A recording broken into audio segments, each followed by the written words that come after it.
ఉగ్రవాదాన్ని పాక్ యుద్ధ వ్యూహంగా అనుసరిస్తోందన్న ప్రధాని, పరోక్ష యుద్ధంతో సహనాన్ని పరీక్షిస్తే సహించబోమని హెచ్చరిక.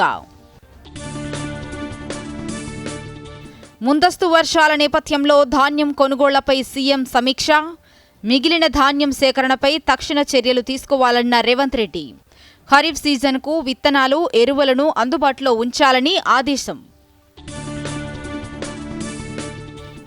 రాష్ట్ర అవతరణ దినోత్సవం రోజున రాజీవ్ యువ వికాస పత్రాలు మంజూరు. జూన్ 10వ తేదీ నుంచి లబ్ధిదారులకు శిక్షణ ఇస్తామన్న ఉప ముఖ్యమంత్రి భట్టి విక్రమార్క. రాష్ట్రపతి భవన్లో అట్టహాసంగా పద్మ అవార్డుల ప్రదానోత్సవం.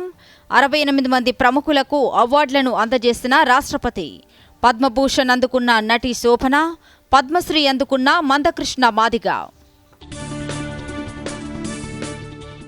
మహిళలు అన్ని రంగాల్లో ముందుండాలన్న కేంద్ర మంత్రి జతిన్ రామ్ మాంఝీ. ఉపాధి కల్పనలో తెలంగాణ ఎంఎస్ఎంఈ ముందుండడంపై ప్రశంస. సికింద్రాబాద్లో 265 కోట్లతో రైల్వే కవచ్ సెంటర్. కేంద్ర ప్రభుత్వం ఆమోదం తెలిపిందన్న కిషన్ రెడ్డి. సురక్షితమైన రైల్వే ప్రయాణానికి మార్గం సుగమమైందన్న కేంద్ర మంత్రి.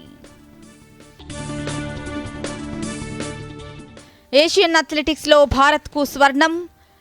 10,000 మీటర్ల పరుగులో పసిడిని గెలిచిన గుల్వీర్ సింగ్. బంగాళాఖాతంలో కొనసాగుతున్న అల్పపీడనం.